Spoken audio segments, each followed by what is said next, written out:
Bonjour à vous. Je suis dans mon salon en Suède. Je suis ici depuis quelques jours maintenant. Puis peut-être que vous posez la question, comment a été le vol?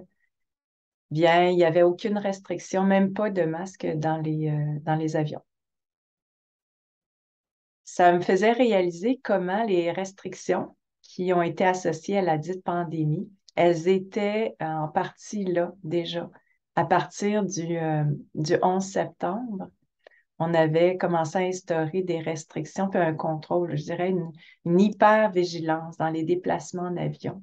Puis on peut se poser la question, moi je me la pose,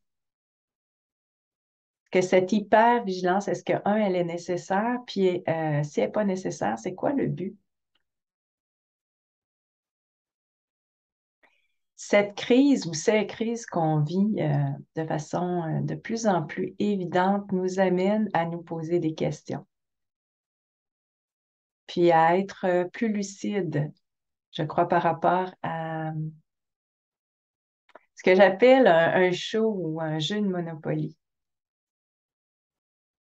Puis je réalise comment ils, on va dire ça comme ça, ils étant les gens qui scénarisent le show, ou les gens qui ont construit le jeu de Monopoly, comment ils désirent attirer notre attention, nous distraire constamment et qui fait en sorte qu'on passe une bonne partie de notre vie à s'intéresser à ce jeu-là plutôt qu'à la réalité. Puis, ben aujourd'hui, c'est de ça que je veux parler. Puis toujours avec l'intention de vous partager sans prétention ma réflexion pour que chacun de nous, on en arrive à penser par nous-mêmes. Alors, la question que j'ai envie de poser, c'est comment on peut distinguer le jeu de Monopoly, de la réalité?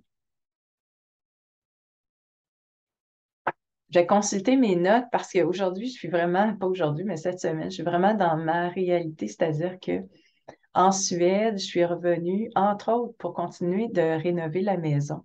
Et je suis aidée par Marc qui est venu du Canada. Et on travaille beaucoup sur la maison et j'ai moins de temps pour consulter les nouvelles. Ça fait partie du jeu, je crois. C'est on nous envoie une tonne d'informations qui nous distraient. Je ne sais pas si, comme moi, vous réalisez comment ces nouvelles nous font tourner en rond et nous maintiennent dans le jeu. Alors, je ne sais pas jusqu'à quel point vous aussi, vous avez délaissé un peu ces nouvelles-là, que ce soit dans les médias traditionnels ou même dans les médias sociaux. Donc, ces temps-ci, je suis plus dans le contact avec le matériel, là, la construction de la maison, la nature qui m'entoure. Les gens aussi, les voisins qui me visitent ou que je vais visiter. Ça, pour moi, ça me semble être ma réalité. Je ne sais pas quelle est votre réalité, puis si vous y accordez beaucoup de temps. Donc, j'ai pris des notes sur mon appareil qui va me permettre de suivre un peu le thème que je voulais aborder aujourd'hui. Alors, petite parenthèse, j'ai reçu un message d'une personne qui a été voir son père au Canada, qui se faisait opérer, puis qui me raconte ce qui se passe dans les hôpitaux, comment c'est un délire, on pourrait dire un délire paranoïaque pour éviter la contamination, avec des protocoles qui me semblent être imposés au personnel qui doit, le personnel doit travailler très fort pour respecter ces protocoles-là, mais peut-être que ça peut finir par affecter le jugement des gens. Mais je reviens à cet homme-là qui disait que son père avait été anesthésié, mais pas suffisamment pour ne pas entendre la conversation entre les soignants qui l'opéraient. Puis il a trouvé ça très blessant parce qu'il lui-même avait pris la décision de ne pas être réanimé s'il y avait un pépin dans l'opération. Puis les soignants ont passé le commentaire que c'était pas si grave ce qui allait se passer durant l'opération puisqu'il avait pris cette décision-là. Puis on peut se poser la question, est-ce qu'on n'est pas rendu dans les hôpitaux est-ce que ça soit plus humain? Je ne sais pas jusqu'à quel point on est rendu indifférent par rapport à la vie humaine, mais aussi la vie des animaux, avec la manière dont on les traite dans ce qu'on appelle la production animale.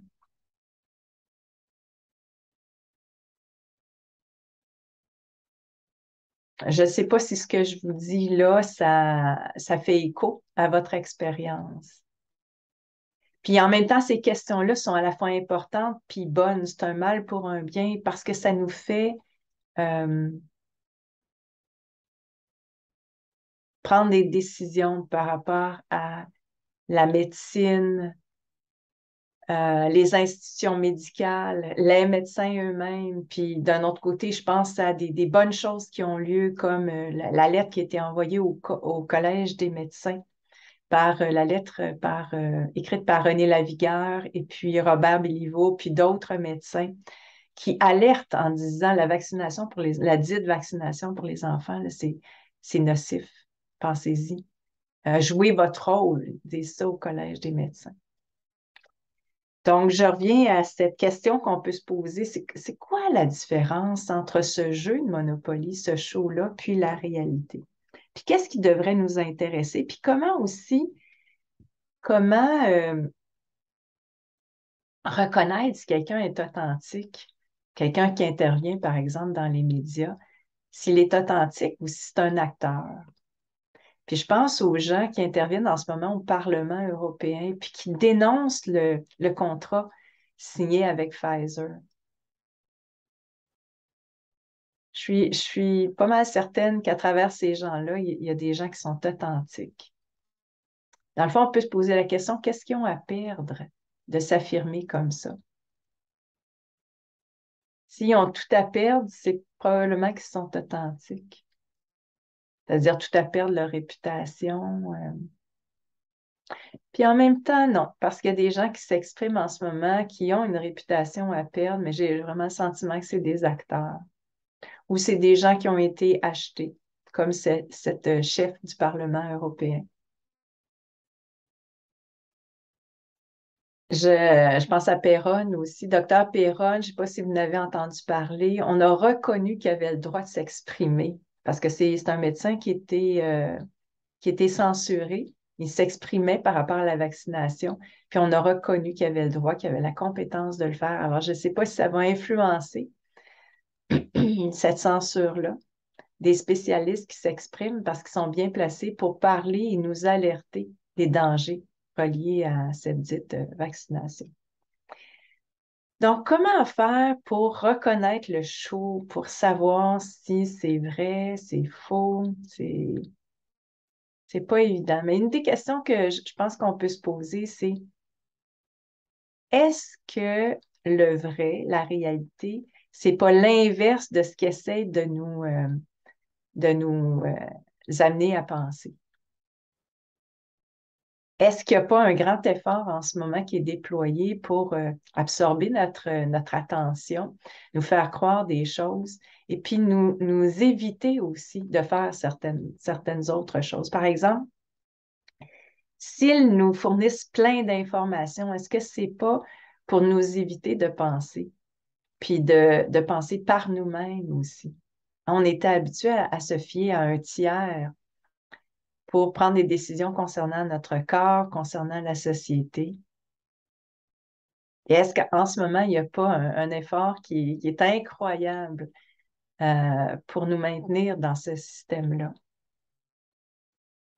Et qu'on n'a pas nous-mêmes à se poser la question, combien de temps je passe à m'intéresser à ces informations-là plutôt qu'à réfléchir par moi-même? Combien de temps libre je me donne? Combien de temps de prise de recul que je me donne pour réfléchir par moi-même?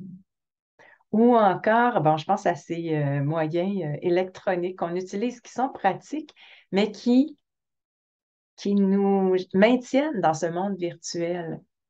Et on peut se poser la question, est-ce que je favorise les relations humaines concrètes? Combien de temps je passe à être en relation concrète par rapport au temps que je passe à écouter des vidéos comme celle-ci? cette semaine, j'ai envie de vous partager des exemples de mon vécu, mais vous en avez peut-être à partager aussi. Puis en passant, merci pour les commentaires que vous laissez sous la vidéo. Puis j'espère, en fait, vous pouvez vous lire entre vous parce qu'à mon avis, c'est autant précieux ce que vous échangez entre vous que ce que je peux vous raconter en termes de réflexion personnelle. Mais ce que j'ai vécu cette semaine, c'est une suite de rencontres avec mes voisins suédois.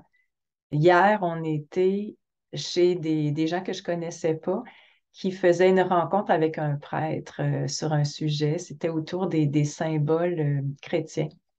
Mais c'était une belle excuse, j'ai envie de dire, pour rencontrer mes voisins.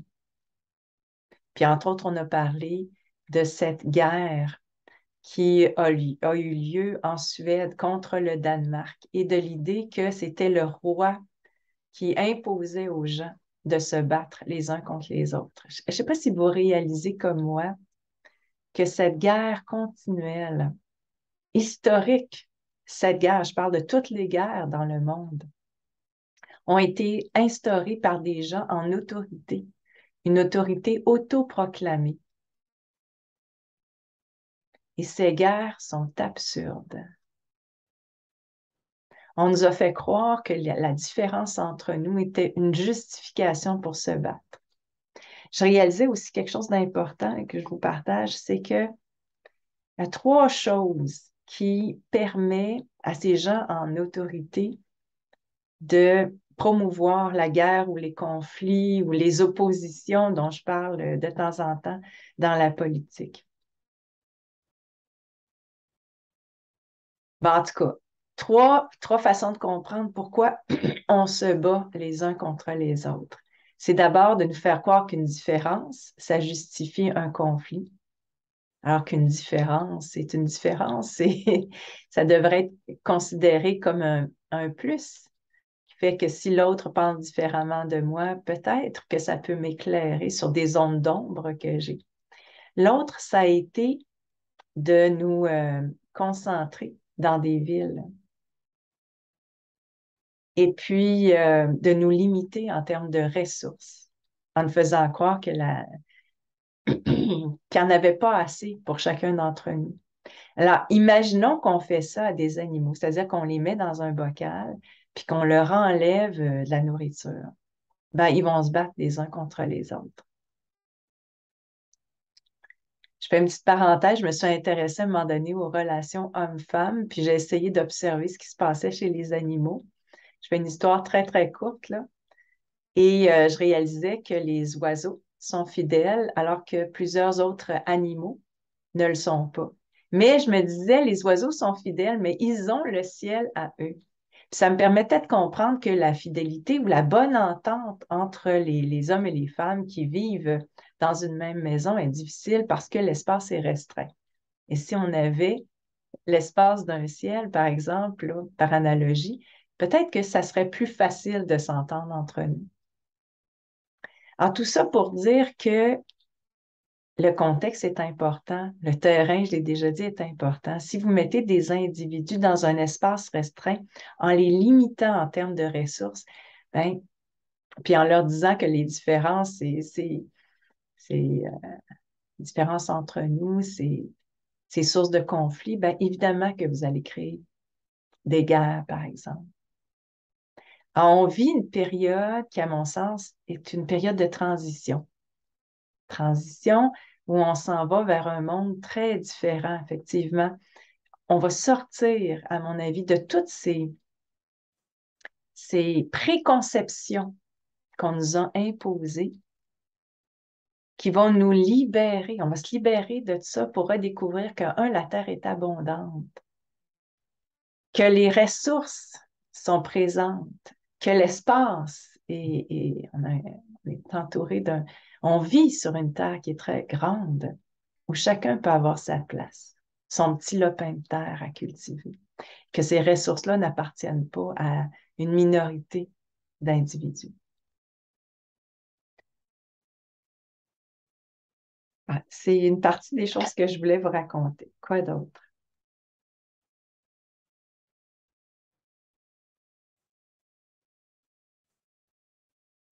pense que je pense qu'ils craignent, ceux qui se sont autoproclamés rois ou banquiers ou possédant les ressources planétaires, je crois qu'ils craignent qu'on devienne indépendant de leur pouvoir. Et cette indépendance vient avec l'entraide entre nous. Alors, je parlais de mes voisins. Cette semaine, il y a un de mes voisins qui a rapporté de l'orignal. Je vous explique un peu comment ça se passe ici. Il y a une tradition qui fait que quand des chasseurs arrivent à tuer un animal dans une région, ben, tous les propriétaires de terrain dans cette région ont droit de recevoir une partie de l'orignal. Cette entraide-là, c'est tellement une clé pour cette indépendance par rapport à cette autorité. J'ai un autre exemple. Pendant mon absence, mes voisins se sont occupés de mon courrier. Puis on a passé du temps cette semaine assis avec un bon café, une tarte qu'elle avait fait. Moi aussi, j'ai fait. Ils m'ont expliqué toutes les... On a pris du temps pour regarder les lettres que j'avais reçues, puis comment ils avaient arrangé les choses pour moi. Je suis tellement pleine de gratitude face à ces gestes-là d'entraide. Alors, je ne sais pas si vous avez des exemples aussi de moments d'entraide que vous avez vécu.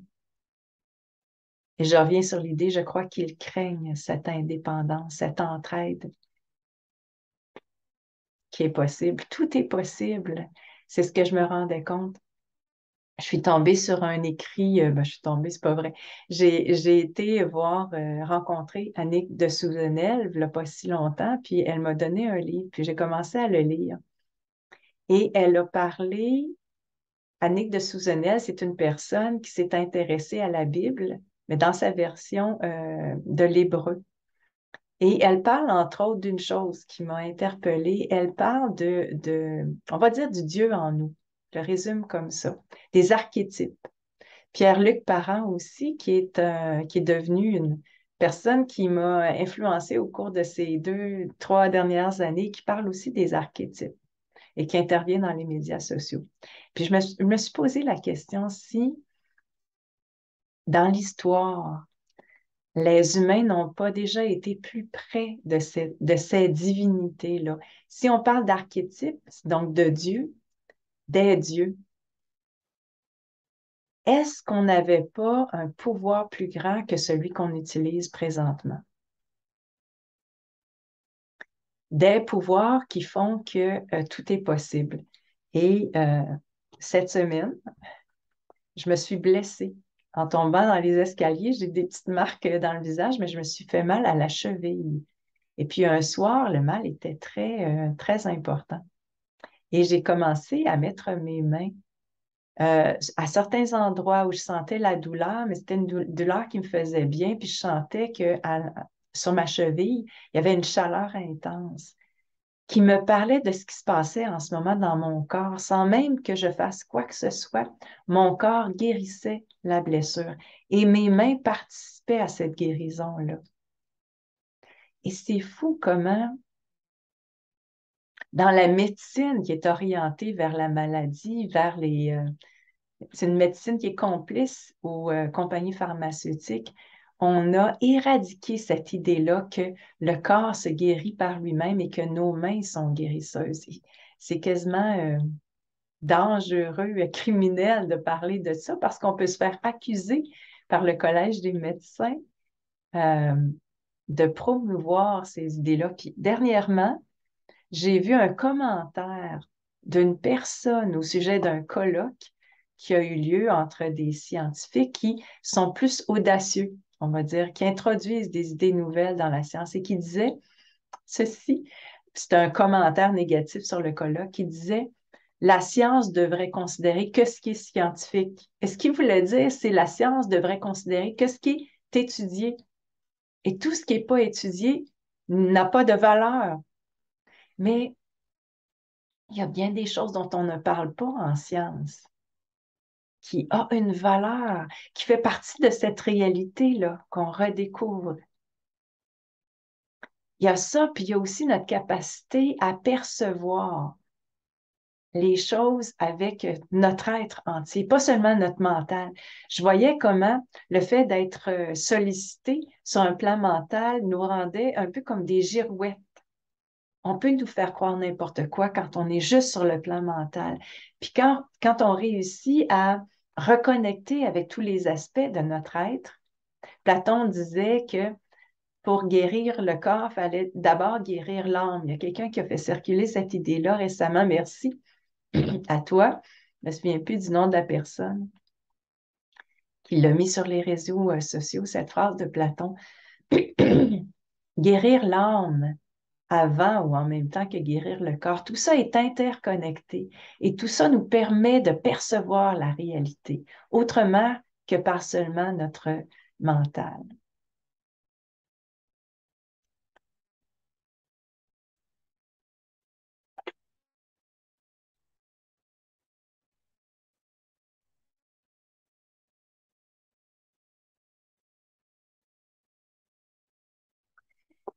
Il y a des bonnes nouvelles qui circulent quand même ces temps-ci.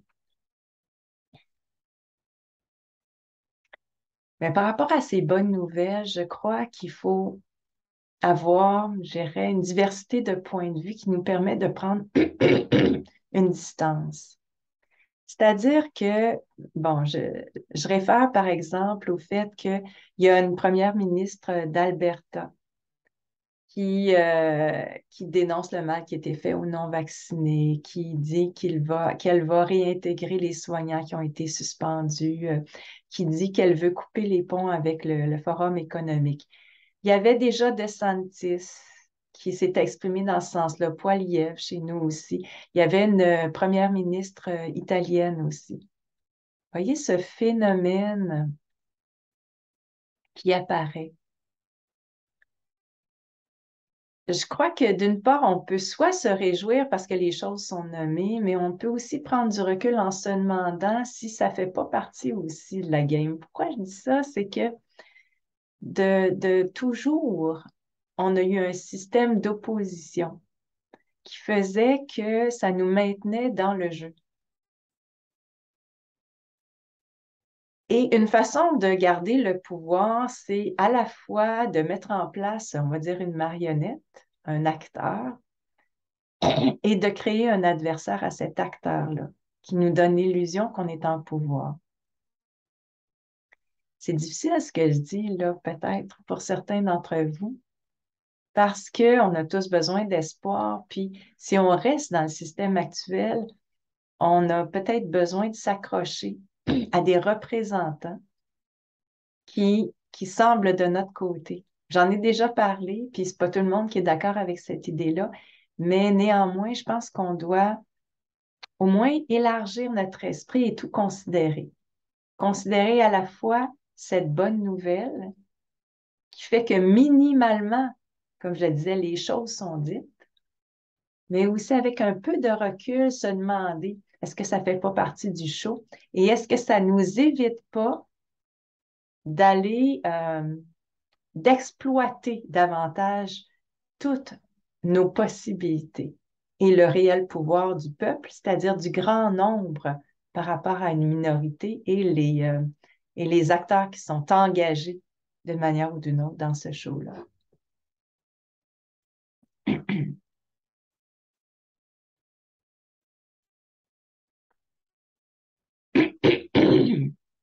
Je termine en parlant d'une vidéo que je vais mettre dans la description de celle-ci. C'est un Français je vais dire ça comme ça, qui a la peau noire. J'en profite pour mentionner ça, pour dire qu'on n'est pas raciste. Voyons, c'est quoi cette idée-là de nous, de nous avoir fait à croire qu'on était raciste, de nous avoir fait focusser sur la différence de la couleur de peau. En ce moment, ce qui se passe, c'est que peu importe nos ethnies, peu importe nos statuts, peu importe le pays d'où on vient, on vit une entraide. un entraide. Et cet homme-là, ce qu'il raconte, hyper intéressant. Et vous savez peut-être ce dont je vais vous parler là. Il parle des injections en disant qu'elles contiennent des nanoparticules, c'est-à-dire des éléments tellement petits qu'on ne les voit pas. Ils sont en dormance le corps humain, mais elles ont un pouvoir d'agir en lien avec les ondes qui circulent. Et il parle de ces antennes qu'on a installées, surtout dans les villes et qu'on retrouve dans une moindre mesure dans les campagnes. Et il nous montre qu'on peut savoir où se trouvent ces antennes-là. Excusez-moi, j'ai un chat dans la gorge. Et il nous fait penser à quelque chose qui est de l'ordre de la possibilité en termes de résistance. C'est-à-dire qu'on a déjà parlé de couper le câble. Ça, c'est quelque chose qu'on peut faire, arrêter d'être constamment absorbé par les informations qui circulent et qui font peur. Mais on peut aussi agir sur le matériel qui a été construit. Alors, il y a cette idée-là de vouloir nous ramasser dans les villes pour peut-être faire en sorte que ces antennes aient une influence en lien avec les nanoparticules qui sont dans les injections. Et puis, bien heureux sont ceux qui n'ont pas été injectés. Puis, il y a l'idée de sortir des villes, de se retrouver dans la campagne. Moi, je le crois. D'ailleurs, les villes, pour moi, sont malsaines à la base et on a tout avantage à se retrouver de temps en temps, sinon de plus en plus éloigné de ces villes-là. Mais éventuellement, peut-être aussi agir sur ces constructions-là, de manière à les rendre non fonctionnelles. Je ne sais pas si vous me suivez, mais tout ça pour vous dire qu'on a du pouvoir. Puis je termine avec une bonne nouvelle. Il paraît que l'identité numérique était prévue en 2024, puis elle a été reportée, semble-t-il, en 2026. Ça parle peut-être de ce qui se passe pour eux, pour eux qui sont dans l'hypervigilance, l'hyper-contrôle et qui craignent ce qui se passe en ce moment pour vrai dans la réalité. Certaines personnes commencent à parler, continuent de parler, continuent de se tenir debout comme vous, et ce qui me permet de terminer encore une fois en vous disant merci. Merci d'exister, merci de parler, de vous affirmer, d'agir aussi. Puis, ben, on continue. Nous, on continue aussi. Puis, je vous dis à bientôt.